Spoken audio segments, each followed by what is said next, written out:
I'm in Afghanistan and I had just launched my fashion brand. In July 14th, I launched my fashion brand. August 15th, Taliban takeover.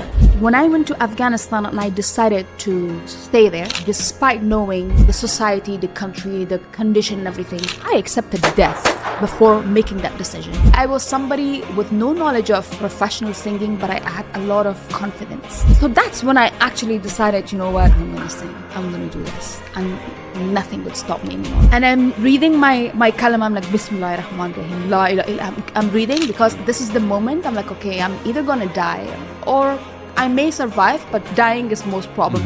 Aryana Sayeed. She's not just a singer, a songwriter, a fashion icon, but also a fearless social activist, a businesswoman, and a global voice for women's rights. Aryana has broken barriers, challenged the status quo, and inspired millions through her music, advocacy, and personal resilience. Zero, I'll start again. Zero, I'll start again. And then came a period that you got connected to your home country. You were so invested in it. You built your life over there, built your singing career over there. And I think came the moment like August 15th, 2021. That was a hard one. What happened on that day? After 2011, I stayed.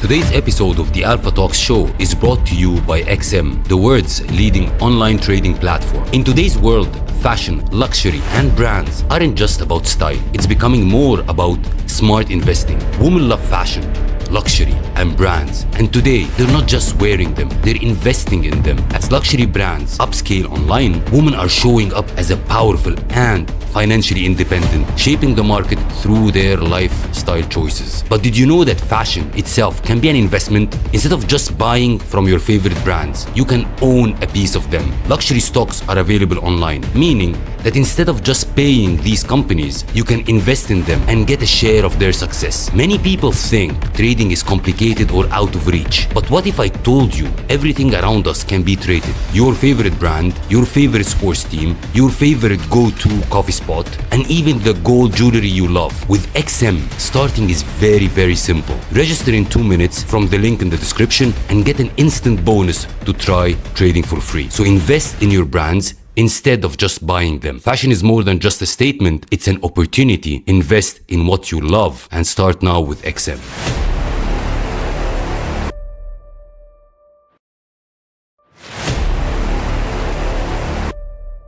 Welcome back, Alpha Squad, to another powerful and deeply moving episode of the Alpha Talks show, the #1 fastest growing show in the region. Today we're honored to welcome a true icon, a true alpha, Aryana Sayeed. She's not just a singer, a songwriter, a fashion icon, but also a fearless social activist, a businesswoman, and a global voice for women's rights. Aryana has broken barriers, challenged the status quo, and inspired millions through her music, advocacy, and personal resilience. From performing on the grandest stages to risking her life for her beliefs, Aryana's journey is nothing short of extraordinary. She has been a judge on The Voice of Afghanistan, won multiple prestigious awards, and has used her voice both in music and activism to champion the rights of Afghan women and fight against oppression. This episode is more than just a conversation. It's a deep dive into Aryana's life, the struggles she faced, her escape from Kabul as the Taliban took over, and the message she wants the world to hear. So Aryana, it's an absolute honor to have you with us today on the Alpha Talk show. Thank you for coming, and it's really an absolute honor. Thank you so much. I'm honored to be here with you. It's my pleasure. We love you and your shows. You're incredibly talented and entertaining. Yeah, we had fun before recording. It was really good. I wish we recorded that. Yes. I'm so happy to be here with you. Same here. Thank you very much. Aryana, before I start the show, I usually have, I would say, a nugget question. Once we publish the episode, people will see the graphics, will see the thumbnail, they will see the title, and they will think it's a very interesting episode. Right. What can you promise them today to gain if they gave us their time? I think they will get to hear a very different story from a country which has always been famous for the war, for the negative things that happens there, unfortunately. It's famous for Taliban, for example, for suicide bombers. They've probably never seen a positive side of it. They've never seen a woman coming out of it that dares to do a lot. And I think I have a different story to tell, and it would be interesting for them. I love that. I have to tell all the audience watching us today, it is the first time I meet people from Afghanistan. Wow. And it's an absolute honor and a pleasure. And really, we connected so well. Absolutely. So I want, because we live in an era where media can alter anything. Yes. So I'm sure with this episode, we'll give another angle, the right angle to people to see Afghanistan, the real Afghanistan, Yes, and your inshallah. heroic story behind all this. So let's start with, you were born in Kabul and then moved at a young age because of war. Yes. Can you tell me a little bit about this period of time?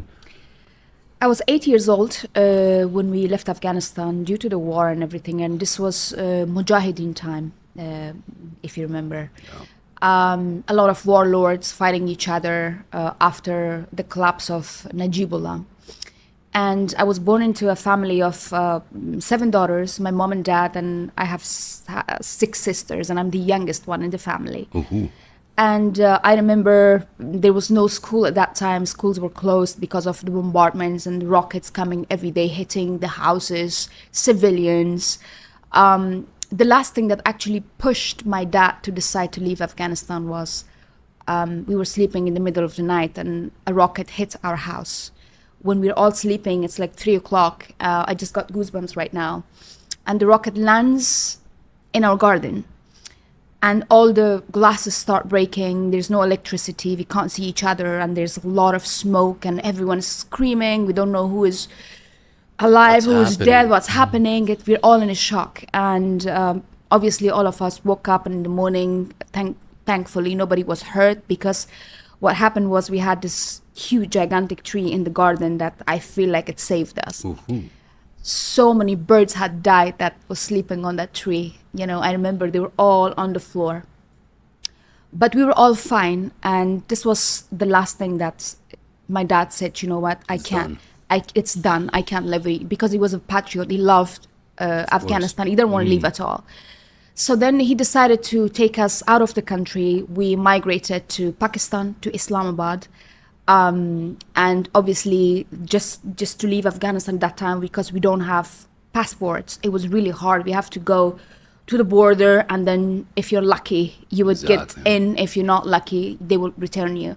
I remember my dad sent me and one of my sisters first with one of my brother-in-laws, and when we get to the border, I remember there's like thousands of people that are getting beaten up, literally beaten up by sticks, by the Pakistani soldiers at the border. And I was crying. I was so scared. And my brother-in-law was holding my hand really tight. So anyway, I think he managed to give some money to one of the soldiers, and they let us inside. And we started living in Islamabad for like 4 years. And 4 years later, one of my sisters who was living in Germany at that time. But do you remember this moment exactly? Yes. That you're leaving your home, you don't know you're going to be able to come back or not. I absolutely. I mean, I did not think at that time that I would ever be able to come back. I thought, this is it, we're leaving. And so we were in Islamabad for like 4 years, and then one of my sisters who was living in Germany at that time helped out my father. She was like basically the son for my father, was working really hard in Germany to make money and send us money to support us on a monthly basis. Then somehow they managed to send me to Switzerland, to Europe. And I was living in Switzerland from the age of 12 to 17, where I didn't get to see my parents for like 5 years. And they saw me when I was 17, like a young girl. And that's a story on its own, which will probably come out in a movie, where you will be able to see more details of that journey of mine. Yeah. A quick note, before we jump into this episode, I find this incredibly intriguing. On the back end of our YouTube channel, it says around 75% of you who watch this channel frequently over the lifetime of this channel haven't yet hit the subscribe button. I just wanted to ask you for a favor. It helps this channel so much if you choose to just subscribe. It helps us invite guests that give you great value. It helps us scale the production, and as well makes this show bigger and bigger for you. So if I will ask you just one favor, and if you enjoyed the previous episodes and you're currently enjoying this episode, could you please hit the subscribe button? I love your support. It's incredible to see all your comments and engagement, and we are just starting. I can't wait to go on this journey with you. Thank you so much, and I will repay this gesture by making sure that everything we do on this show makes it bigger, bigger, and better. I'm committed to do this promise. Do we have a deal? Thank you so much for subscribing. It means the world to me. There was a language barrier back then or not? Like you're moving from Pakistan to Switzerland, either you speak French, German, Italian. Yes. Language barrier, definitely, starting from zero, not knowing the language, new environment, new country, new people. It's definitely challenging. I mean, look, we went to Pakistan, we started from zero for 4 years. Now you get somewhere, you feel like, okay, this isn't, then suddenly you have to leave again, another country. So I have started from zero quite a few times in my life, and it has not been so easy. I mean, it has been challenging, but I'm here and I'm grateful. How did you find your passion towards music? Is that by living in different cultures? Yeah. Or how did it start? Funny enough, when I was, let's say, around 4 or 5, I used to be the entertainer of the family. Mm-hmm. My mom was actually a music lover. And she used to make me sing. And I loved singing at that age. I loved dancing and entertaining and everything. I remember whenever we had guests at home, this is in Afghanistan, she used to ask me to sing songs for the guests, and I would just sing and everything. But then when we went to Switzerland at the age of 13, I believe, I still have the love of music in me. I joined a choir. I started to learn music because I noticed, like in my school, in my class, like whatever classes we have, the music class is one of my favorites, and I love it, and I'm so good at it. And I remember even all my classmates, my teacher, they'd be like, "Oh, you're such a good singer. You have a good voice." And so I started thinking that, I want to pursue this. Like, I want to become a singer. So I started joining a choir where I'm studying music. And then a few months later, my family, one of my sisters, again, the son of the family, finds out that I'm singing with a choir, and she calls up and she's like, seriously, you're learning music? I said, yes, and I love it. I was so excited about it. She said, but you know that you're not allowed to do that. But at that time, I don't understand. I'm like, but why? She's like, well, we come from Afghanistan. Don't forget that. Don't forget that you're from Afghanistan. Singing is something that is not normal in our society. People will look down upon you and this and that. And your family will be... Exactly. They will get a bad name. Or what? Yeah, so many things. She told me that I couldn't even absorb. I started crying. I was like, but I love doing this. She said, no. You going to stop that? Are you going to just concentrate on your studies? So she made me stop. So you stopped. Mm-hmm. Stop completely. And then, but then when I later on, like years later, when I was an adult, Mm-hmm. I couldn't let go of that passion. It was still in me. This passion was inspired by a person, or just like there is a person or an ideal that you've seen that... If I tell you, earlier on when I was in Afghanistan as a 4 or 5 year old, I don't remember having anybody that inspired me. But later on, as a teenager in Switzerland, I used to look up to all these pop singers from the US, like Beyonce and J-Lo and all these singers. They used to inspire me a lot. And the music channel was on for me like 24 hours in my room, and I was enjoying the music, getting inspired and loving it. So they inspired me a lot. Then when was the moment that you said, okay, I will stop hearing or accepting what people are telling me about singing? Yes. And then, no, I'm going to do it. Yes. Where is this transition? This came on later on when I was about 24 or 25. You were in the like UK at that time? I was in the UK at that time. And I still see that, I have a lot of passion for music. And yes, I'm not singing or anything, but I'm still very into it. And so an opportunity came. Somebody just randomly came to my life, a guitarist, a guitar player who was originally from from Pakistan, and he lives in the UK. And he actually met with one of my sisters just randomly somewhere, and he was telling her how he's looking for a female singer to do a duet song with him or something. And suddenly my sister says, "Oh, I have a sister and she has such a beautiful voice.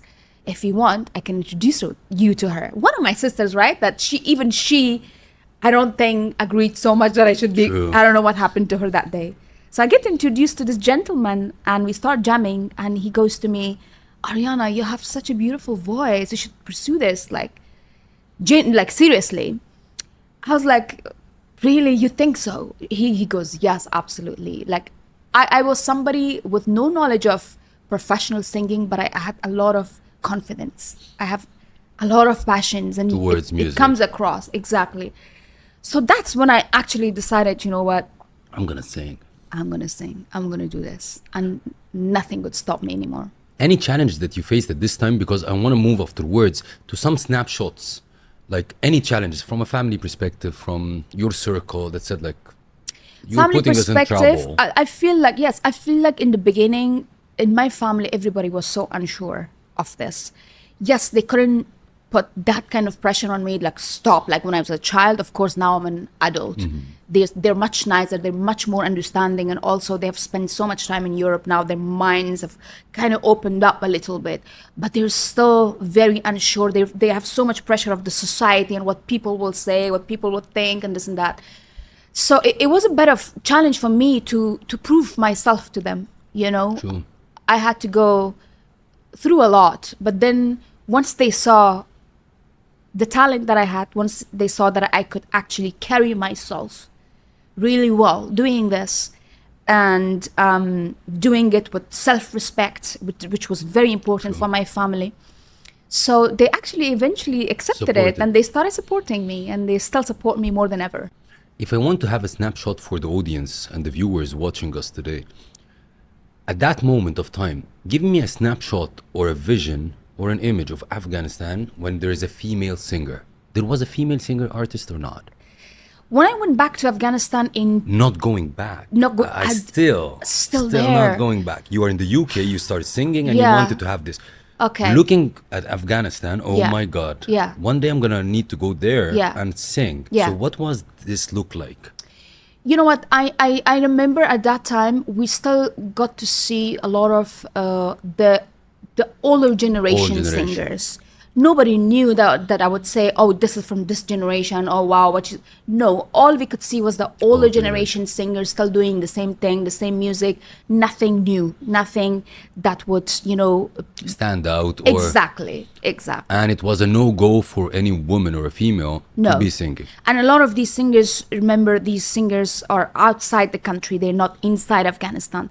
They may be active here and there, but from Canada, from the US and places like that. And none of them really went inside Afghanistan to show us, how it is there and everything. So it was a complete, untouched. A no for everybody. Came the moment Yeah. they said, okay, I'm going to go sing in Afghanistan. Yeah. I would love to hear the challenges that you faced, because, how to say it, a lot of people have fears, okay, which according to the ones that I see that you faced are nothing. You're going to a place where it was a no-no, Yeah. and I'm gonna sing. Yeah. Can you tell us what kind of, okay, what was running in your head that's Yeah. very important, like, oh my God, I'm gonna go, or you loved your country, you loved the passion that you have, Yeah. drove you towards this, Yes. or you made a risk analysis Yes. because it is risky. Yeah. Big time. True. Big time.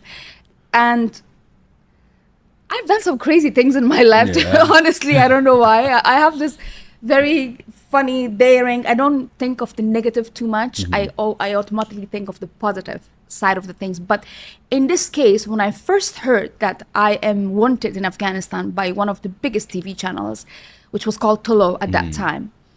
So my manager, who is also my fiance now, Hasib, went to Afghanistan with some other artists that he was managing at that time. And he calls me from Kabul, Afghanistan, and he says, "Hey, Ariana, so one of the TV stations here, they really want you here for a live concert in Kabul, in Afghanistan, and it's 2011.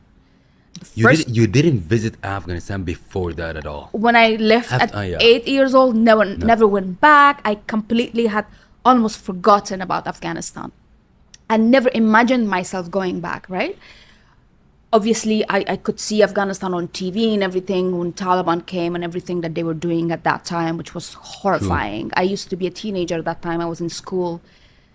And those are the memories, right, with me. Those are the pictures of Afghanistan that I've seen throughout the years. So I've never imagined going back to a country like that. So when he calls me and tells me that there's this offer and it's for a concert, for Eid, Yeah. my first reaction was like, what? No way, I'm not going to Afghanistan, right? He's like, but honestly, I think you should come here. It's a great opportunity. Things have changed in Afghanistan, and there's TV, and I feel like your presence here is needed right now. There's lack of everything in this country, and you should come. So it took me like a few minutes to kind of absorb what he's saying, and then I said, but even if I say yes, my family would never allow me to do that. They're so scared of Afghanistan. Look the way we left and with the memories and everything. He's like, well, maybe you should have a chat with them and maybe you can convince them into it. I said, okay, let me think about this and let me try. So I thought about it a bit further. I was like, you know what? We live once. I like the idea. Thought about it. It's life-threatening thing. I'm gonna think about it. I know. And I was like, oh my God, yeah, he's right. Afghanistan, and I've never been there for so many years. It would be something so different, so amazing, right? So somehow same reaction happened. from my family. The first time I mentioned, they were like, what? You're not going to Afghanistan? No way. So I got to convince them. I said, hey, don't worry, guys, I'll be fine. My manager is there, Hasib is there, and he's somebody that my family really trusts. So I convinced them, and I said to Hasib, I'm coming. Ooh. Yeah. And so I make the journey to Afghanistan. What were your feelings when the plane touched down? You're entering a place where you left with pain, but this time you're coming with joy. Exactly. A risky joy, but with Risky joy. Let me tell you something really interesting. So when I left Afghanistan, right, like before the Mujahideen, I don't know how much you know about Afghanistan. Afghanistan used to be a free land, a normal country with women educated, working, wearing normal clothes, even short skirts and everything. My mom, my aunts, everybody, my dad and mom's family, they used to be just normal people, like Europeans, right?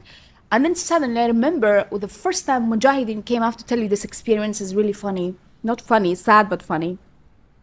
When they captured Kabul overnight, I remember the older regime collapsed and they took over, and suddenly everybody had to wear scarves. And in our family, we don't wear scarves. I remember my mom got one of these sheets, the white sheets that you put on the bed, and she ripped them like this and made scarves for all my sisters, because we had to leave our house, go to another area. Got goosebumps again, because there was so many, rockets and bombs, everything happening in that area. So we had to go to a safer area. But to make this journey to this house to another, my sisters needed to be really covered and veiled in a way. Yeah, because they were so scared. I remember that, it was in my head, and I'm sitting on the plane, and the plane is about to touch down in Kabul, and the announcement came and said, oh, we're gonna touch down in so and so minutes and everything. And I saw all these European ladies grabbing their bags, and they're bringing the scarves out, and they're wearing, something happened to my body. I got like goosebumps. Remember the memory. Yeah, the memories, and now I'm facing pretty much the same thing right now. I have to reach for my scarf again. So I had a scarf. Hasib had told me that you need to carry a scarf with you because you have to be covered and everything. So I reached for my bag also. I took the scarf and I wore it, and I'm getting nervous. I'm getting kind of goosebumps and everything because I don't know really what I'm facing, right?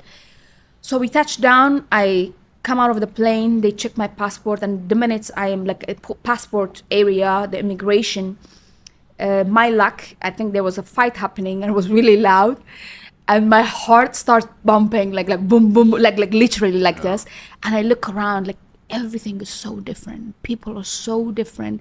The clothing, the facial, like Energy, the vibes the from energy, the place. everything is different. The airport is so old, so tiny and small and overcrowded, like a movie. I was looking literally like a movie, right? And I remember probably I've gone pale or something, and suddenly somebody, said, "Hey, Ariana, I'm from Total TV. I'm here to pick you up." And I felt so bad. Finally, somebody that looks normal. Yeah. He was suited and everything. I was like, "Oh, hi! I'm so happy you're here." So he grabbed my bag and we went out. And I I remember, need to stop because I love to touch upon the emotions. yeah, Even there was a 1% thing. Yeah. The thing can screw up. yeah. What was in your head? Like, if things screw up, then it's done. What was happening? How did I want to decode your character? Yeah. I'm super curious as the people watching us. Yeah. I'm super curious to decode your character. Yeah. You're taking I don't want to exaggerate so much. Yeah. Just like This is actually not exaggeration. Yeah. It's true. But Like you're it's alive. saying, believe me, Seif, when I went to Afghanistan and I decided to stay there, despite knowing the society, the country, the condition and everything, I accepted death before making that decision. I knew that anything can happen to me. I can die here any day, anything. It was possible. For what?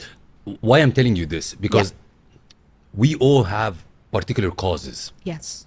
Like Saif is willing to risk 100% of his life Yes. towards a particular thing. Yeah. And actually, I'm living part of it now. Yeah. Okay. Like Yeah. I'm willing to risk my life for a particular thing. Yeah. But I know it. Yeah. What about you at that time? You're just going to sing. Yeah. Is it worth? Yeah. Or like, how did you Yeah. craft this character that Yes. I'm gonna make it or die? I don't care. Yeah. I'm going to come back to you with this very interesting question in a second. When I first made that journey for that concert, I just went for that journey, right? For that concert particularly. And I was thinking, I'm going to do this concert. I'm going to be there 3 days and I'm going to come back. That was my plan.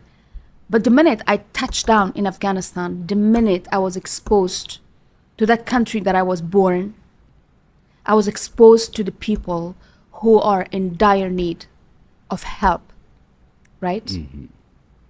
I felt something Things changed. that was unimaginable. Things changed for me overnight. I remember I got inside the car and I look around and I see all these little children begging, right? And they're in bad condition. They have no shoes on. There's like older people begging for money. Automatically, my tears started coming down and I'm crying. And from the airport to the hotel, I was crying without any control over myself. I didn't know what was happening to me. It just, something touched me and I felt, oh my You're God. connected here. Yeah, I connected in a very different manner that I had not imagined. Anything went wrong at that trip for this particular concert? Anything went wrong? Or you found any like challenges, oppositions, or whatever? Interestingly enough, I was very nervous about how people are going to receive me. Somebody that's raised in Europe, she's wearing like fancy dresses and everything. And so when I remember when we were doing rehearsals, first of all, at that time when I went to Afghanistan, everything was playback. Nobody was doing live music. No live bands, right? They would just put a CD and they would lip sync. So I went there, I said, I am doing live music. I need a proper band because I can't do lip syncing. This is my thing, right?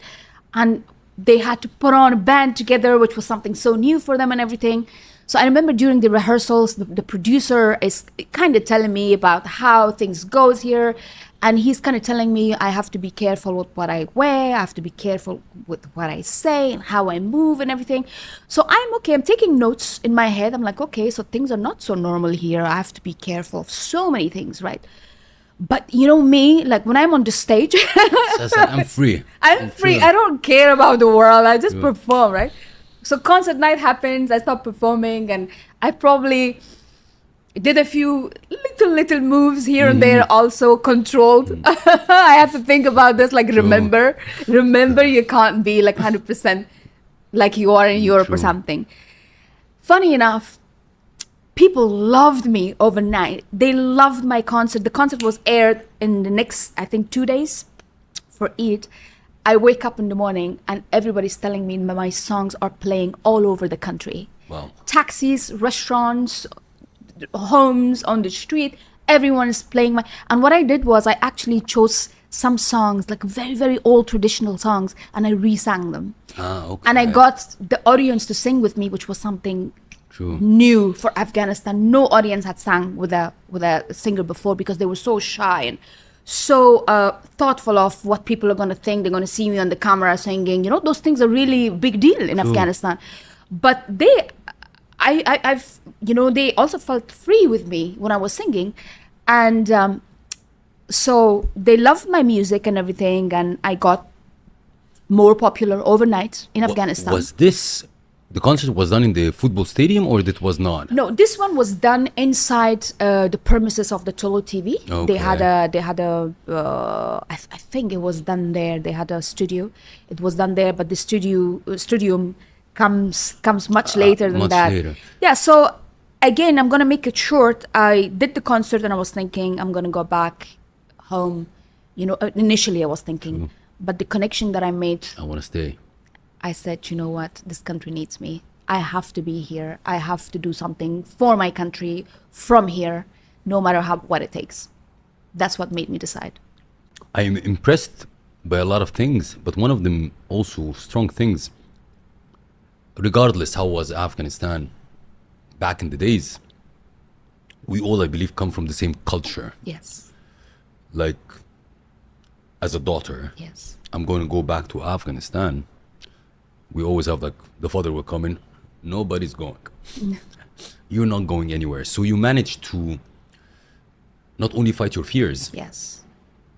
you convince your family Yes. to go there and get connected with your country once again. Yes. And you decided to stay there. Yes. I want to move a little bit forward towards an incident that you sang in a stadium, Kabul stadium, Yeah.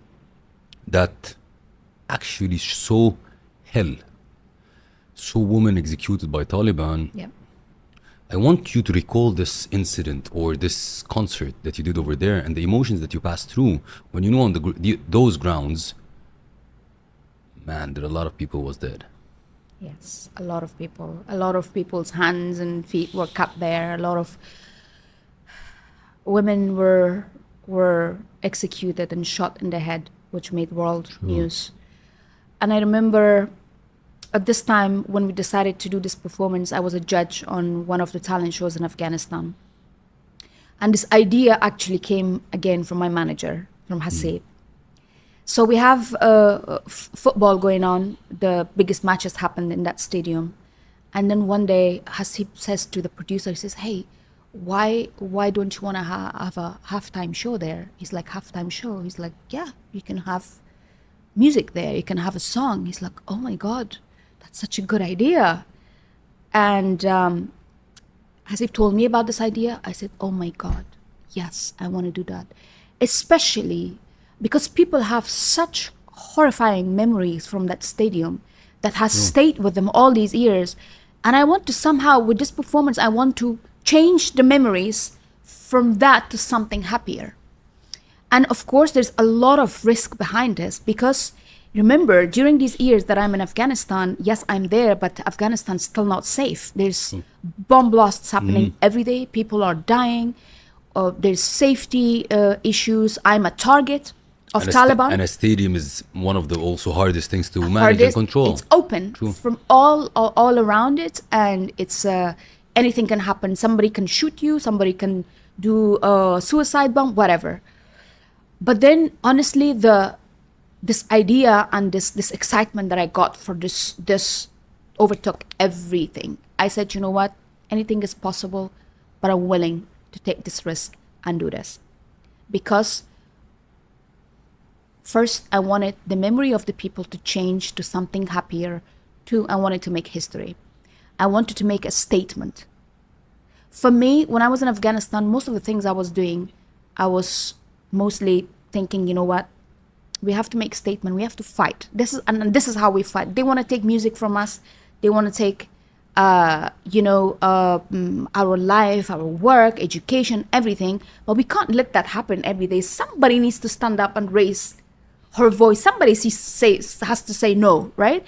And that somebody in the music industry was me doing all of these movements. How was your feeling when you were there? Oh my God, fear, excitement. I was overwhelmed to begin with. When I'm on the stage, I'm somebody else. Totally. All these thoughts were switched before off. that. I was like, okay, so I hope everything goes well. I'm just gonna, submit myself to God. I believe in Him. What we're doing here is not something bad. We're trying to, bring change, bring positive change in a country that has suffered a lot. And I always believe that I'm doing something good, and I believe that He's going to look out for me. So I was hoping that everything goes well, but at the same time, there was no guarantee to that, Your story is so inspiring. Thank you. One of the main things which is inspiring is the reset in it. The reset. 0, I'll start again. 0, I'll start again. 0, I'll start again. And then came a period that you got connected to your home country. You were so invested in it. Absolutely. You build your life over there. You build your, I believe, the singing career over there. Mm-hmm. And I think came the moment like August 15th, 2021. Yeah. That was a hard one. Oh my God. What happened on that day? It was horrifying. Imagine after 2011, I stayed back in Afghanistan. I did many, many things, right? Worked so hard for 10 years to bring that change into the lives of the women of Afghanistan who have suffered for like 40, 50 years. And then working so hard, working, and we get somewhere where we're so hopeful that things are changing for the better finally. If I tell you that in 2011, when I went there, you looked out from the window, you looked to the street, you would see out of 100 men, you would see one woman walking. And by this time, there's like 50-50. This much change has come within 10 years. I'm not going to get credit for all of it. Obviously, there's a lot of people like me who worked really hard. But so things were slowly changing, and we started having, more belief and more hope for a better future when Taliban suddenly took over Afghanistan. It was a drastic, change, and it was horrifying the way they took power. It just happened overnight. Nobody expected that at all, including me, including my fiance, the people in the government, nobody, like the people. And so I remember I'm in Afghanistan, and I had just launched my fashion brand. Yeah. In July 14th, I launched my fashion brand. August 15th, Taliban takeover. And I'm still there. I don't believe at that time Taliban going to take over. What do you mean? Taliban are like so small against this gigantic government that we have, who have been, trained for like 20 years. Millions and millions of money has been spent on them. How can they take over Kabul just like that? It was unbelievable. But anyway, because I didn't take it so seriously, and I thought it's impossible, my family was calling me every day. Obviously, there's news that Taliban may take over. Kabul. There's fight and everything outside Kabul in other cities. And they're like, Aryana, you have to come back. What are you doing? I'm like, no, it's going to be okay. It's not a problem. They're like, no. So what you do, you come back for a few days. If things go well, then you go back.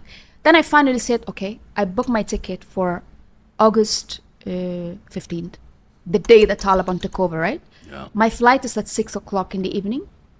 In the morning, I have a video shoot at 9 o'clock with Tolo TV for one of my brand new songs. This is how normal everything was up to that point. Ooh. So I'm thinking I'm going to do my video shoot, and when I'm done, I have packed already. I'll take my bags, go to the airport, and we leave. So in the morning, my makeup and hair people come to the hotel. They do my makeup, my hair, and I'm ready to just wear my clothes. 10 o'clock is supposed to be my shoot. 9:30, we receive a phone call from Tolo TV, from the producers, and they're like, the show is cancelled. Taliban are like really close, like 4 hours away from Kabul. So we're going to close down the TV and everything, and we suggest you guys should also leave right now. And I'm like, oh my God. Oh, wow. Okay. I remember my hair and my makeup people, they got so nervous. One of them almost started crying, and I tried to calm her down. I said, don't worry. I'll send my driver to drop you, whatever. And I remember my tailors, like 22 people are working downstairs, still doing everything normal. So got them to go, left, and Hasib and I, my fiance, we received a phone call from the head of the airline, which is Com Air, is a dear friend of ours. He called my fiance and said, hey, you and Ariana should leave. I know it's early, it's like 11 in the morning, but you guys should leave for the airport right now because the airport is getting overcrowded with thousands of people. Everybody And wanna if you flee. if you come later, it might be a problem for you. So I looked down from the window, and suddenly, Saif, I see hundreds of people on the roads. Everybody's just running and walking. I don't know where they're going, right? And I started getting goosebumps in my body. I'm like, oh my God, something serious is happening right now. So my fiance, we had an armored car, by the way. I had to go around with an armored car and bodyguards all the time because I was a target. True. And So now he- you're an absolute target. What is Absolute happening, target. it's an Exactly. absolute With this, target. they are Of coming course. to me, right? True. So he had to go and return the car or something. He returns the car around 1 o'clock. He comes back, we take the bags. And somebody had come to pick us up to drop us to the airport. And this guy was somebody that worked in the government at that time. We started driving, and at one point, I'm feeling, I'm sick. I think that day I have some cramps or something. So I said to Hasib, can you pick up some medication for me? So near a pharmacy, we stopped the car. And I look around, and I suddenly see, I see no soldiers. I don't see nobody in the government uniform. Everybody is like kurta pajama. We call it pirantumbon, like the Yeah. Afghan clothes that Okay. Taliban and Mujahideen used to wear. Now this is becoming a norm for everybody's wearing that. Everybody's carrying a gun. I don't know who is who's a soldier, who's a normal person, who's a Talib. I have no idea, right? And I remember the first thing that happened that day, I'm sitting in the back of car, and this group of young guys, long hair, bearded, like with these weird clothes, they started, like they saw us and they started walking towards the car. Hasib is in the pharmacy, I'm in the back of the car. And I remember, and I started like praying, like I'm doing my prayers, and I'm hoping that this is not Taliban, right? So they started walking, and I remember my driver, who's a CIA guy, he reached for his gun like this, his hand went, what is, NDS, sorry. Well, technically CIA. It's the same thing, yeah. Technically. Yeah. So he's an NDS guy, and this NDS guy is supposed to be the one that is normal, that he's so nervous. He was driving like a maniac way. that day, I swear to you. He was making me more nervous than I was. And he reached for his gun because obviously if they were Taliban or True. they would have started shooting each other or whatever. Or they would have started shooting me. And you were sitting in the back watching all this happen. And I'm watching this, and I'm just, so they came, reached the door, and they did this. So he put the window down, and then he said, where are you going? In Pashto language, which is the language of Taliban, basically. Ooh. My dad was also Yeah. a Pashtun, by the way, but he was not a Taliban. So he said, my sister's sick, we're going to the hospital. He said, okay. He looked at me, didn't say nothing else. So, and here, like my anxiety starts. Here's where my heart starts slowly, like a little bit. I'm feeling like, okay, there's something not right here. Hasib comes back. We go to the airport, and like we were advised, thousands of people are at the airport, like sitting on the floor, even like sheeps. There's no spot to walk. Bags are everywhere, and everybody's trying to get out of Afghanistan, right? And so we go there, we still have about 4 hours to the flight. So they advise us, they said, you just wait somewhere. And when it's time for The check-in, we flight, will yeah. call you.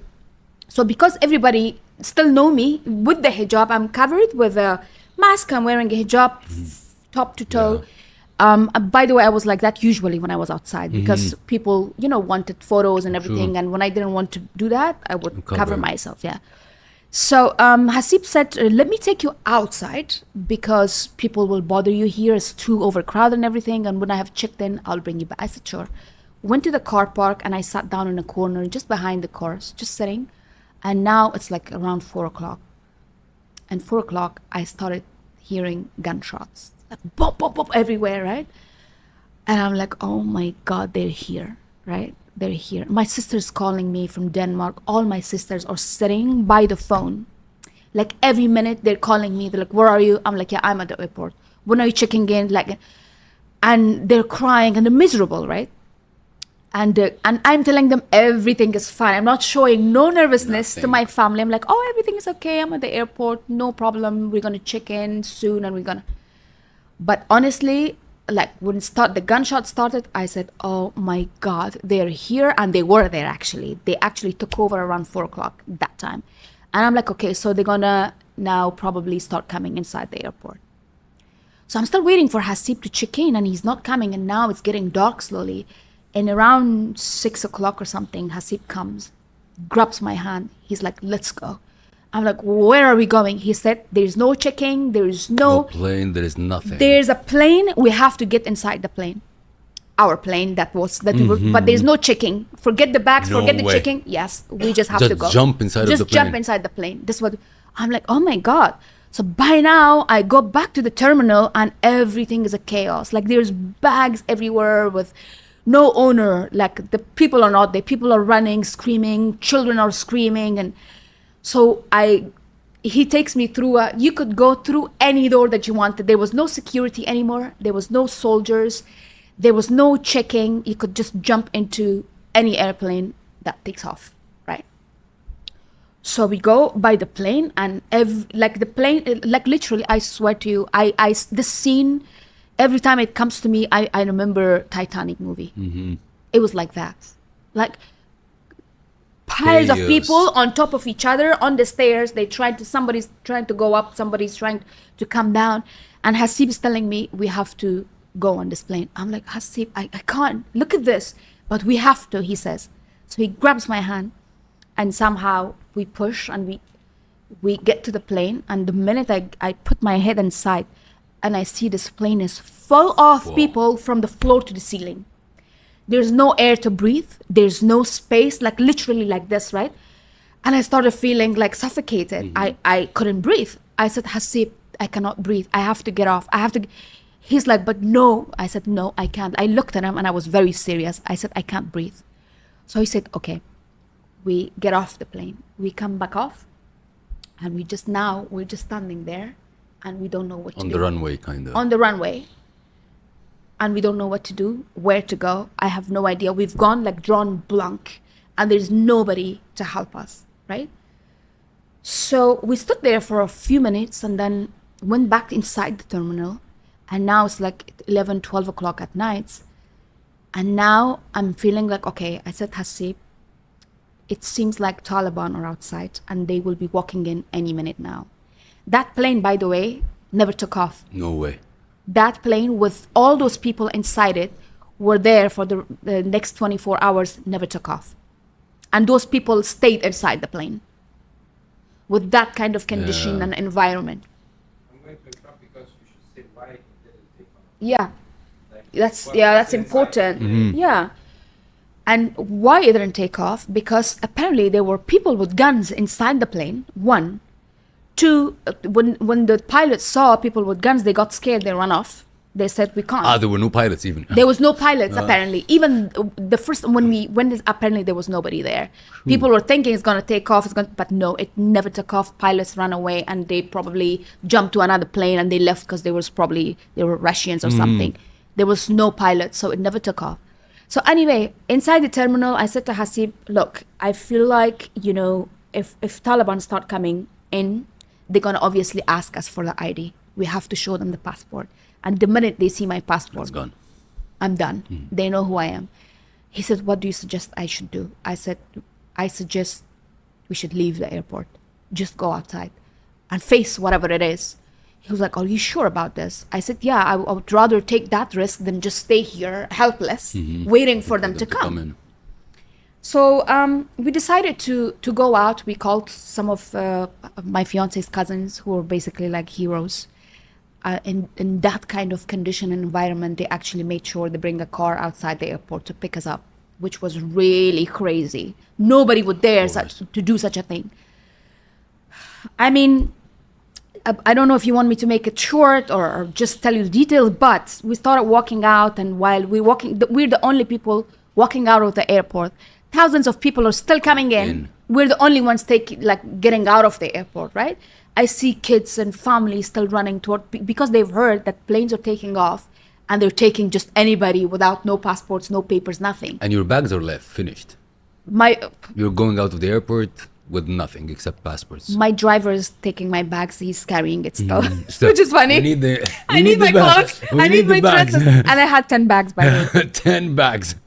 With all this happening around, if you see I still need my bags. I actually have a clip I'll show you later. My fiance has filmed it. No way. At that time? In that No moment. way. Yeah, he's more crazy than I am. Oh my God. So I remember, so we're getting, in Kabul airport, there's like a huge walking path. Before you get to the airport, you have to basically go through many security checks, and this huge gate that we're walking out of, it's coming closer now. And we're getting closer to the gate to get out, and I actually see bullets going left and right, like shoo, shoo, like this, right? And boom, boom, boom, boom, and then they're like shooting in the air. And we're literally doing this because we were so scared, right? And we have clips of that. It's insane. It's like a movie. And so while we're walking, somebody just run towards us, this Talib-looking guy. The first time I'm basically about to be exposed to Talibs in front of me.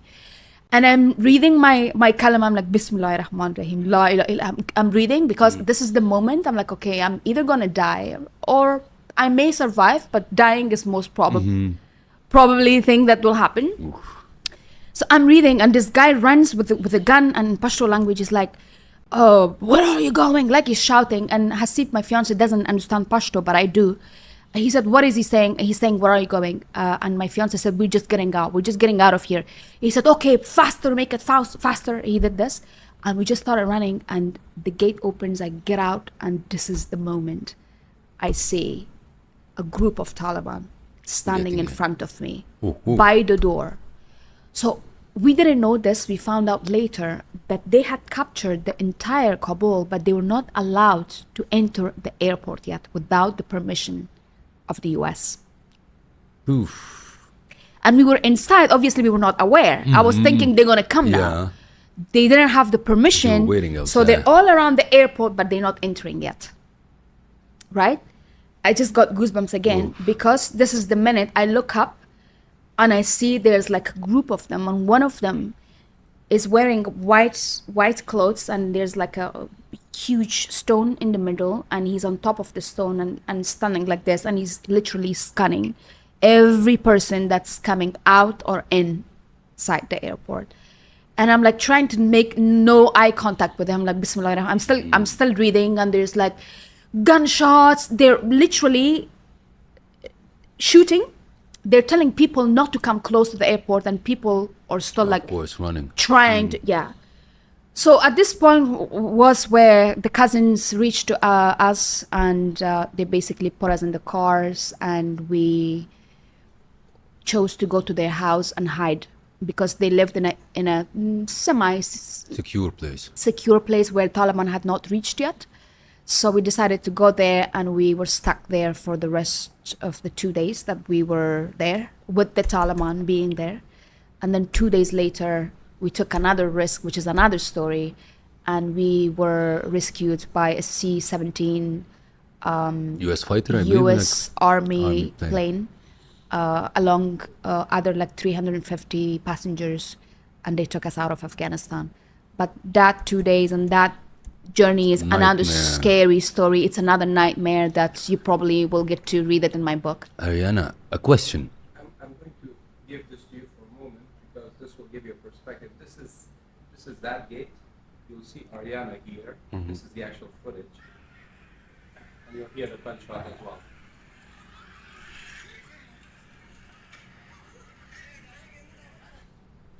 It was chaos. Yeah. I can't believe. Thank you. I can't believe the number of times you passed through in your journey. Yeah. From a very young age, you had to leave. Then it happened again. Yes. When you went back to Afghanistan, you built your music career. Yeah. became a famous singer. You launched your fashion brand. Yeah. And then the moment came again that you have to shut down everything, not shut down, Yeah. but leave behind everything. Yes.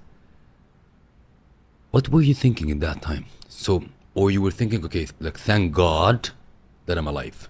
Yeah. Or you were like, oh my God, I've built everything and I have to leave it again.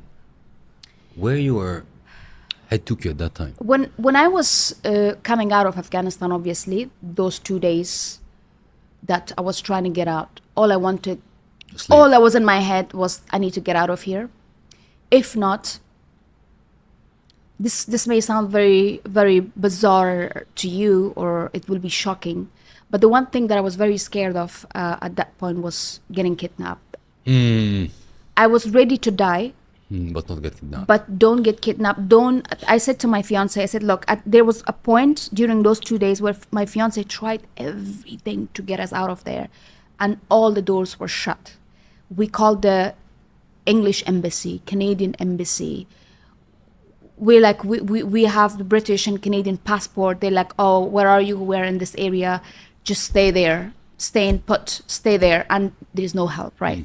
So there was a point when I saw my fiance's face has gone pale and he's just lost. He doesn't know I what love to do your anymore. fiance. He's taking videos in moments. I know. Like, I told you he's a just crazy can't guy. believe. But look, this strong guy that takes videos despite those drama and True, everything that was happening. true. There's a moment when he gives up and he's like so hopeless. I've never seen him like that before. I saw his face and I was like, oh my God. I pressed his hand. I said, look, Hasib, look at me. I said, it's okay. So what's the worst thing that's going to happen to us?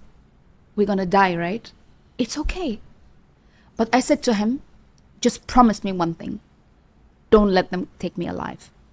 This is the only promise I want from you. You had this discussion even, this talk. I did. I had to be prepared for what was going to come to us, right? Because when all the doors are shut and you give up hope completely for anything, then you have to start thinking, okay, so if I die, it's better than being kidnapped and raped and God knows ridiculed. God knows what they would have done to me. Because remember, in Afghanistan, I was not just a singer. I was a women's rights activist We'll talk doing about this. something that's completely Against them. This was me and this was them literally for 10 years. And so God knows what they would have done to me.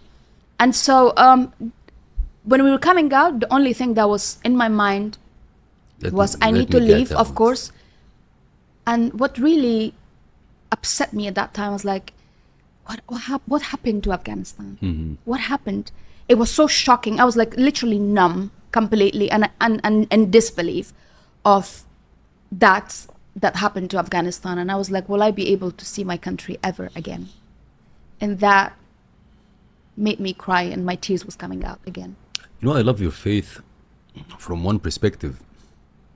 You know, if I would say a regular person had this kind of repeated experience on a different magnitude. When you were young at age of 8, as I Yes. remember, you left Afghanistan, left everything behind Yes. and left. And then your connection to your home country brought you back. Yeah. Then you built everything. Yeah. And then once again, Yeah. Lost everything. leave everything, Yeah. same place, Yeah. same thing happened again. 99% of people will look up in the sky and say, again, why me? Correct? Yes. How did you manage that? First of all, you both guys has an absolute, I would say, a bulletproof character. Thank An you. absolute. But it's very interesting for the people watching us. What did you, like, I am gonna build again. Yes. Let me tell you an example, just to relate it to the entrepreneurs that are watching me. Yes. Like if somebody comes and tell me, okay, Seif, I'm 40 years old. And if somebody comes and tell me like, Seif, let's build a business. Yes. I would say, no. No more building businesses. Yeah. Okay, because we passed through a lot to build business. Yeah. I am more interested now Yeah. to acquire a business. Yes. So there's somebody else did the Yes. groundwork before me Yes. because I don't want to repeat doing the groundwork again. Yes. Yes. So now I want to, if I'm going to be, let's say, dumb, Yeah. if I'm going to start from scratch again, have the 1,000 days or 3 years of hell Yeah. to grow the business. In you guys' case, okay, you can't buy a business because your business is your brand and personality and your voice. Yeah.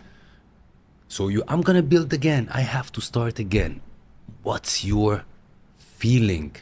How did you manage? How did you talk to each other? Okay, we're gonna go somewhere else. Build it again. Absolutely.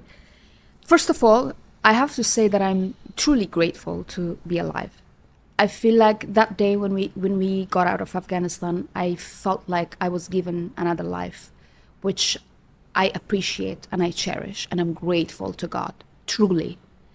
And for that reason, I felt like, okay, the one thing that, I feel like as human beings can survive with is hope.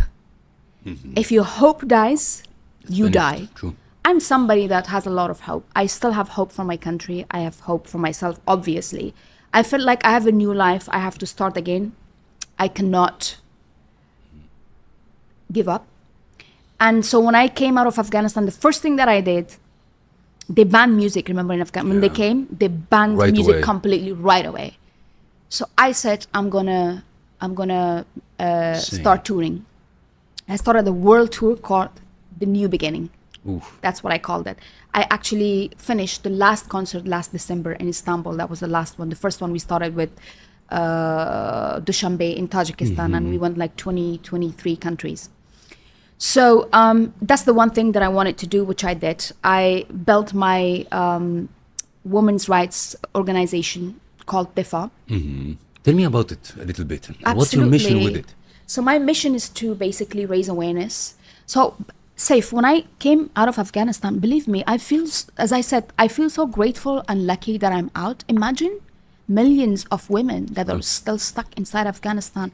Shouldn't I be grateful Of course. for the life, for the fact that I was out? Imagine those people that have no way out of Afghanistan. I mean, I should actually be grateful and stand up and be the voice for them, be the hope for them. This is why I am who I am. I feel like, you know what? I'm giving hope to millions of women in Afghanistan that need it. They're like prisoners right now in Afghanistan.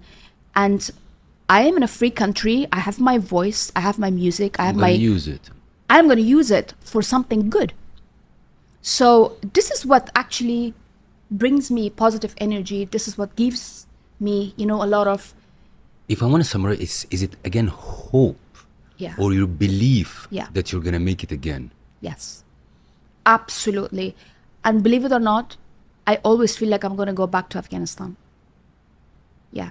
It may sound really impossible right now, but honestly, the way Taliban are treating people is inhumane, and inhumanity cannot survive forever. True. I'm a firm believer of that. If I will ask you, for the international audience that we have, what kind of message about Afghanistan you want them to know Yeah. that the media doesn't show us at all? Of course, it could be from the woman's side, like the perspective, or as a country overall. What I can say is, Afghanistan, as it used to be, it still is a normal, beautiful country with a lot of beautiful people, a lot of beautiful, humans, especially the women in Afghanistan. And they're just normal humans, just like they are, And we always see them, like people around the world, talking about humanity, talking about activism, talking about feminism and this and that. And I feel like when it comes to Afghanistan now, they're slowly forgetting about them.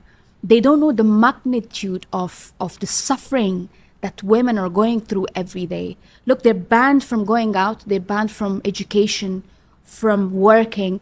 Even I talk to about 20, 30 women from inside Afghanistan every month on a monthly basis through my organization that I was talking about. Wow. And they tell me their real life stories that's happening every day. Some of them were telling me just a few weeks ago that they're even trying to cover the windows of their houses. Can you imagine this? They're saying, oh, your neighbor can see the windows, so we're going to close the windows down. So basically, they're living in cages right now. And where's the humanity? Where is the people who can stop this from happening? It's not right, So I want them to start thinking about Afghanistan, thinking about those millions of humans who are suffering in there. And, they should not be forgotten. They should not be just taken lightly. It's not something normal. It's completely out of order. Imagine a European guy, an American guy, his wife is at home in a cage, is not allowed to study, go to work. Is that normal? Absolutely not. So I want them to start taking action, do whatever that they can. Whatever, if they work in the government, a little voice, a little reminder, just talk about it. Raise awareness. Help if you have money. People are suffering from hunger right now. People with kids, small children, believe me, so many singers actually committed suicide that I know in Afghanistan because they were banned from singing, and singing was the only source of income for them. They cannot feed their kids anymore. So anything that they can, please don't forget about Afghanistan. People listening to us or watching us, a lot of people have dreams, a lot of people have hopes, but I don't want to say they're lazy to do it. From a person who passed through the ups and downs of life with the magnitudes, we're not talking about like oscillation on this type. The oscillation is so big. What kind of advice do you have for them? Like, first of all, you had a passion that it's no at your home country. That's already a no. Then you went and built your career, built your fashion brand, built everything, and then hit rock bottom for forces outside of your control. Yes. Because a lot of people blame the forces outside of their control. Even the magnitude of them is like this. The forces outside of your control was huge. Yeah. So what kind of advice would you give the people? I don't know, it is a skill. It's a mindset. What kind of advices would you give them for anybody, woman, even men? The only thing that I see very strong in you that you have no doubt about tomorrow. Yes. So what kind of advices would you give them? I would say, first of all, you have to think that life is really, really short. We're not going to live forever. I always have to remind myself, you know what? Okay, bad things happen. Life can be really shitty, but it's all going to pass. It's all going to pass. You have to keep a positive mind. You have to think humanity. You have to take risks in life. Without risks, there's no good things probably will happen True. to you. You have to, be daring, follow your heart. And I feel like everything comes with experience also. I've experienced a lot in my life. I was probably not the same person that I am sitting here today. I have changed a lot, I have to say. I've learned a lot from my journey, from my life and everything. I have to say they have to just, they're given one life. They have to try. They have to work hard. They have to follow their heart and take risks. They have to do that. Laziness is no use. You will not get anywhere with that, And I say, do good humanity as much as you can. Humanity is the number one thing for me, and I want everybody to remember that. When you do good things happen to you. Aryana, I have to dig deeper. A lot of people who pass through this kind of path, or the shutdowns, or the zeros, or starting from scratch, they turn to vices. Either they smoke, they drink, whatever it is. Just like, I can't believe that this happened to me. Yeah, I know. I can't believe. I know. And we see it around us a lot. Yeah. How did you control yourself? How did it cultivate in you? Yeah. That, like, regardless of what, of course, as a great couple, Yeah. supported each other 100%. But that's a mindset. Yes. That somebody, when he has a financial burden, Yes. he can go bonanza. Yeah. You understand? Yeah, yeah. You don't have a financial burden. Yeah. You had everything swiped off. Yes. What made you not go to vices? Like, forget everything. I'm gonna go up the mountain, become, like, let's say, a monk. Yeah. Like, what navigated you to stay on the path? And we're gonna do it again. Yeah. Where is this mindset? Or in our culture, we say a crocodile skin. Like, I'm having a crocodile skin. We're gonna make it again. One, I think we've been through so much already. We've seen the thick and thin and lows and highs and everything. And every time we've had something bad happening, we've rised above it. And it's happened to me so many times that now I have no doubt in anything. I'm like, anything is possible if you really try and if you believe. Besides having a very strong mindset that I have and somewhat strong personality, I have to tell you, my fiance Hasib is a great inspiration to me. He's somebody very strong. He's somebody, a true patriot, somebody that truly loves Afghanistan from the bottom of his heart. I've learned a lot from him. And this is why we're together, because our characters really match together. And if I am down, he takes my hand, he gives me the energy. If he's down, I do the same thing to him. I think, and obviously, you know, I've realized that people who lose hope and they start smoking and drinking, and they don't have a strong mindset. They're weak. This is why this happens to them. You have to be strong. I mean, at the end of the day, what does weakness bring to you? And what does nobody can cigarettes help and you. alcohol? Nothing. But if you take a step towards something positive, even if it doesn't bring you something immediately, believe that it will bring you something down the road. So you have to think about it and you have to act. That's very important. True. I want to switch a little bit the topic towards the fashion brand. Yes. Tell us about your fashion brand and what is your inspiration behind your collections, the things that you do, and why you went towards fashion. So when I was in Afghanistan again, Yeah. I was doing weekly shows. I was a judge on many talent shows. And I would wear probably 4 to 5 to 6 outfits every week on TV. And everything I was wearing was loved by millions of women in Afghanistan. And they followed my style, my makeup, my hair, my clothes.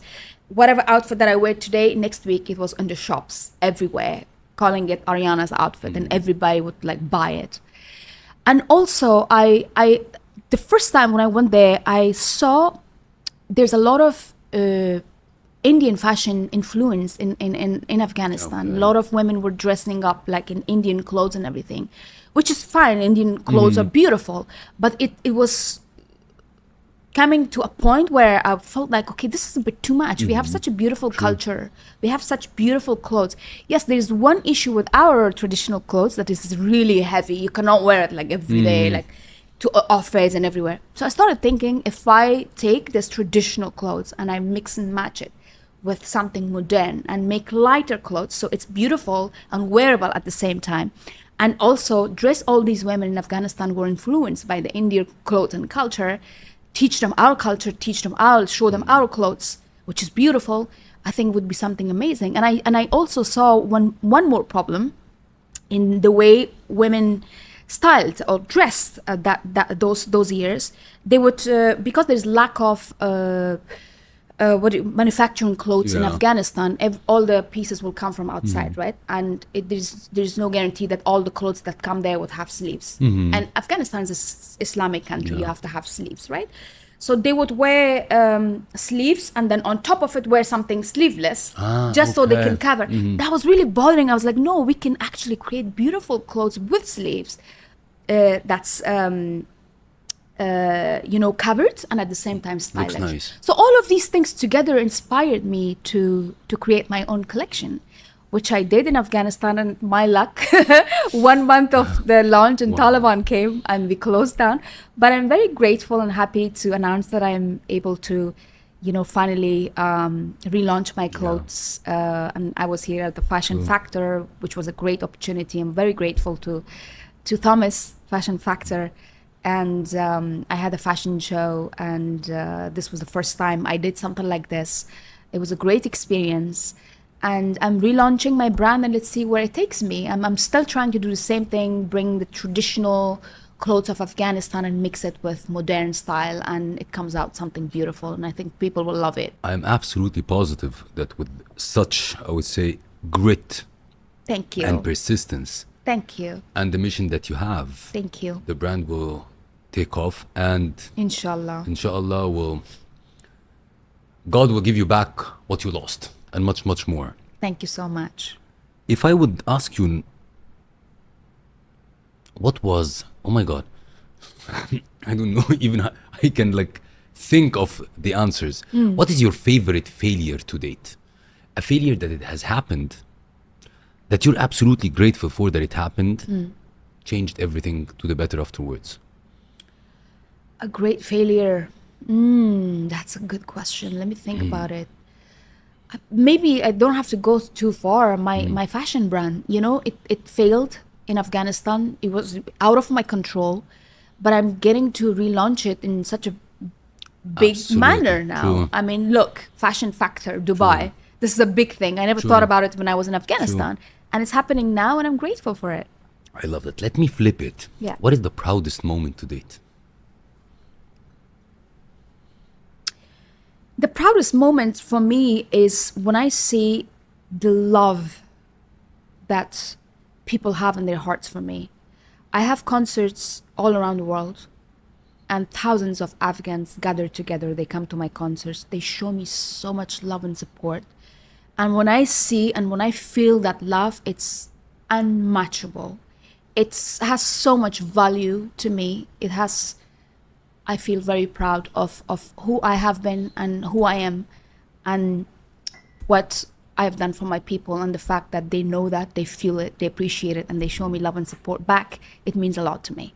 What is your favorite song of yours? Ooh, Is this the Champion, as I remember? Champion. Yes, Champion is one of the songs. I've got about 10 to 12 songs that I've dedicated to the rights of Afghan women, and they've had a great deal of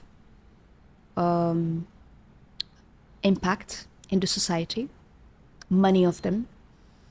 It has given hope to millions of Afghan women. Believe me, I get the kind of letters and comments and messages I get from women is unbelievable, and how much these songs and these words have impacted their lives for the better. So this was one of the songs that I dedicated to the Afghan women. It's called Champion. I actually love all of the songs that I've sung for the Afghan women. I love all of them. I really, they come from the bottom of my heart, and they mean a great deal to me.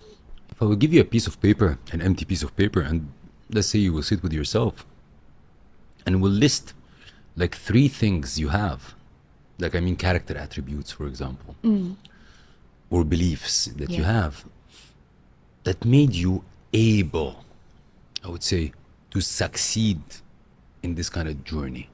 What would be these 3? Being myself, being kind and caring towards the people around me and the people in my country, whoever. I'm a very kind and caring person, I think, and being myself, definitely, because there was like millions of, reasons for me to change, to become somebody else, to be able to function better in the society in Afghanistan, to be loved more, to please people, to please the priests, to please the mullahs and the Taliban, everybody, but I did not. Nothing changed me. I said, no, I'm not going to do that. I'm going to be myself. This is who I am. This is how I dress. This is my personality. You need to accept me the way I am, right? So I feel like that has played a big role in my life and who I am today. And also having a strong mind, I think, is important. Making all those decisions that I've made in my life plays a role. These 3 things, I'd say: kindness, being myself, and having a strong mindset. A lot of people watching us, if I ask them this question, what fears you the most? People can say, losing my money, losing my business, starting from scratch. You clicked all these. Yeah. Done. What fears you the most? Not being able to go to Afghanistan again. Not being able to go there once again and look at the lands and the countryside and the mountains and the trees and the people. But you have the belief that you're going to go back. Yes. But at the same time, it's a fear also. What if? If it doesn't happen, that would fear me. If it doesn't happen, this video will be online. So a lot of people will be able to see. So if I'll ask you to give a direct message to the people that you care about in Afghanistan, what will you say to this camera? Don't lose hope. Don't lose hope. Be strong. Stand up for yourself and raise your voice. That's what I would say. I love it. We have a question in the Alpha Talks, since it's called the Alpha Talks show. Yes. Yeah. Which is called, how do you define an alpha? How I define them. How do you define an alpha? Because Yeah. it's very interesting Yeah. to say this question. Why? Because an alpha is the person who goes after their goals. They fear nothing. I define them as safe. Oh, This is the alpha. of this. But how for you an alpha? Because why I love to ask this question, because everybody in his life or in his career created some, like I would say, character traits, Yes. skills Yes. that made them, I would say, even an alpha in a way or another. Yes. To be able to reach a particular point. Yeah. But again, passing through all this journey, Yeah. checking all these points, Yeah. what's an alpha for you? Because let me tell you. Yeah. Let Tell me me. tell you. If we look at a kid and say like, what's an alpha for you? So Yeah. like a person who breaks down. Strong Yeah, person. Yeah. exactly. Or Yeah. breaks down and can stand up back again. Yeah. Clicked. Yeah. Done. Right. What's an alpha for you? Ooh, that's so hard. Because I would have said the same thing. Yeah. Somebody really strong, unbreakable, and successful, and And can be also still like that kind of traits. yeah. Wow. But I believe also there is a part in you Yeah. and your fiance as well. Yeah. Emotional intelligence. Absolutely. You know, you guys, we connected very well on a very short period of time. Yes. And that requires not just, guys, your fame, what you're doing, and so on. It requires emotional intelligence, kind heart, Thank you. which are traits of an alpha, I believe, Yeah. that nobody talks about. Yes. Does the alpha for us these days is not like the one who shouts, mouths, dominates, and so on. Has Such an these- interesting point you're mentioning, actually. I really love that in you. Like, we connected super well in a very, very, very short period of time. Absolutely. Yes. If I would go to a section called the Alpha Quickfire, which I'm gonna ask you quick questions and you Okay. shoot me the quick answers. Okay, I'll try. Yeah. What's the first song you've ever sang in public? In public, Yeah. Gula Saib. If you had to describe your life in one word, what would it be? Exciting and challenging. 2 words. What's the most dangerous moment you've ever faced? Oh my God. When I left Afghanistan and Taliban took over. Who's the most inspiring woman in history to you? Wow. That would be Mother Teresa. What's the first thought that ran through your mind when you escaped Kabul? The sadness of leaving a country and leaving all those people behind in trouble. If you could send a message to your younger self, what would you say? Calm down, it's okay. Super well done. It's okay. Super well done. What's the most powerful song you've ever written or performed?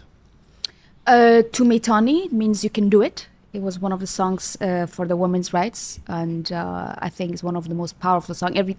It's funny, but even it's my song, my voice. I performed it, but every time I hear it, there is one point that gives me goosebumps. Still, it's called "You Can Do It."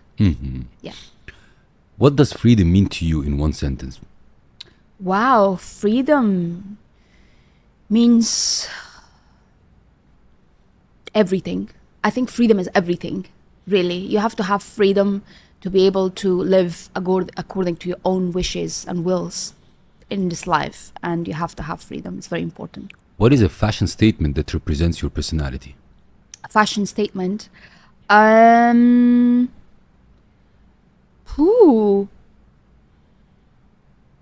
What can I say?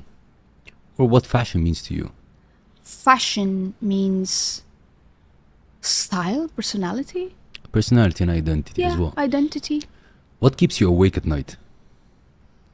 Good question. Hasib. No, I'm kidding. A good one. No, what's my cat. Good. That's an interesting one. What is the biggest misconception about you? That I'm not a good Muslim. I'm a true Muslim in my heart. Maybe you cannot see it when you look at me physically, but I'm somebody that prays all the time. I'm somebody that fasts during Ramadan, and I feel like a good Muslim is somebody that has a good heart. And I have a good heart. That's the most important. So that's a misconception that people had in Afghanistan. They thought, oh, maybe she's a bad Muslim. That's why she's influencing women. In the wrong way. Blah, blah, blah. Yeah. If you could teach children one lesson, what this lesson will be? Study, education is the most important thing in your life, and you have to study and become somebody, because without becoming somebody in this world, you cannot survive. True. Let's move now to another section which is called the alpha choices. So I'll ask you two things and you pick one. Yes. Ready? Yeah. So singing on a stage or speaking on a stage? Singing, definitely. Music or activism? Which defines you more? Both. Choose one. Let's say that's hard, 51. that's hard. Let's say 51%, 49. If Okay, it's singing. performing in Afghanistan or performing internationally? Performing in Afghanistan. Traditional Afghan music or modern pop? Modern pop. Fashion as an expression or music as an expression? Wow. Both. So important. Oh my God. But music more, I believe. With music's like a tool. You True. can bring, so many strong It messages. goes to the cells of people. Exactly. True. Influence through social media or influence through live performances? Live performances, definitely. One powerful song or one powerful speech? Wow. Oh, wow. Can I say both again? I will pass this one. Both. Thank you. One song to be remembered by or one action to be remembered by? You're not going to pass this one either, right? No, I have that's have to the pick last one. One song. Song. Yes, Song goes through ages and exactly. True. Exactly. If you would leave a final message to the viewers and the audience that watch this episode, what would be this message? I would say try to make a difference while you're still alive in this world. You never know. I think as human beings, we're capable of doing, it doesn't matter big, little, do something for humanity, do something for this world, leave an impact. I think, you never know what you can do for the people that need you out there. Don't just ignore it. Do something little every day. A little bit of kindness, a little bit of help for other people. It means the world. So just do it. Just do it. Yeah. Ariana, if people would love to connect with you with regards to like music, fashion, or even your, I would say, like support for women, Yeah. what is the best way that they can connect with you? I think social media, Okay. Instagram is the best. I have Facebook also, but Instagram is more Instagram. fun. They can reach out to me. It's Aryana Sayeed. I'll leave all the details in the Yes. description of this episode. Yes. We have one last thing. Yeah. It's called the Alpha Talks Memoir. Yeah. So the Alpha Talks Memoir is a simple way of making our alpha guests connect to each other. Right. Which means once we finish the recording, I will ask you to do a couple of things. First Okay. one is to write your experience in the show, an honest experience. Yes. And the second one is to write a question to the next alpha guest. Okay. It's a way of making alpha guests connect, but nobody knows who's writing to who. Uh-huh, It's a okay. way of connect. Okay. Which means that you need to answer a question from the previous alpha guest. So are you ready? I don't know even the question. Ready? Okay. Yeah. Sure.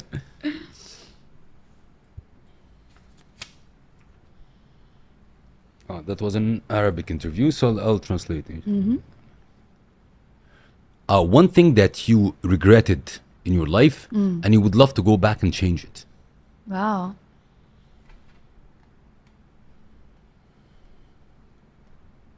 One thing that I regretted.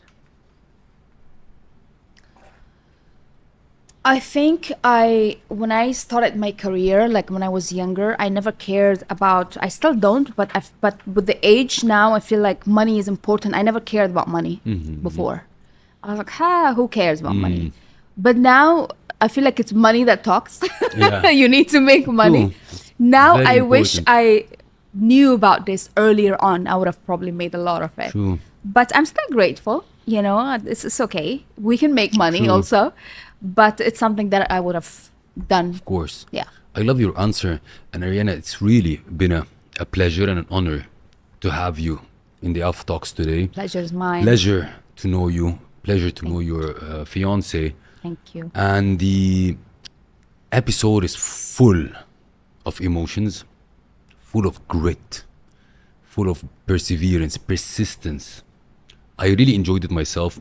A lot of the questions that I've asked, I ask it out of curiosity, out of admiration to the Thank journey you. that you passed through and how you passed through. So I'm sure everybody watching this episode will gain a lot of I hope knowledge, so. information, inspiration, and the most important thing is they will get the hope, I hope so. I'm sure. I hope so. Thank you so Thank you much. very much. It's a pleasure. Thank you for having me. I'm so excited to read your book. It's actually looking lying on forward. my table right now in the Looking hotel forward. room. It's absolute honor. Absolutely And I wish mutual. you all the best forever. And you're an amazing person. Thank you very much. It's a pleasure. Your kindness, your personality, your character, and obviously a very successful host, an you amazing very host. much. And it's been my pleasure to be here. Thank you very much. I Thank you so appreciate it. much. Thank you.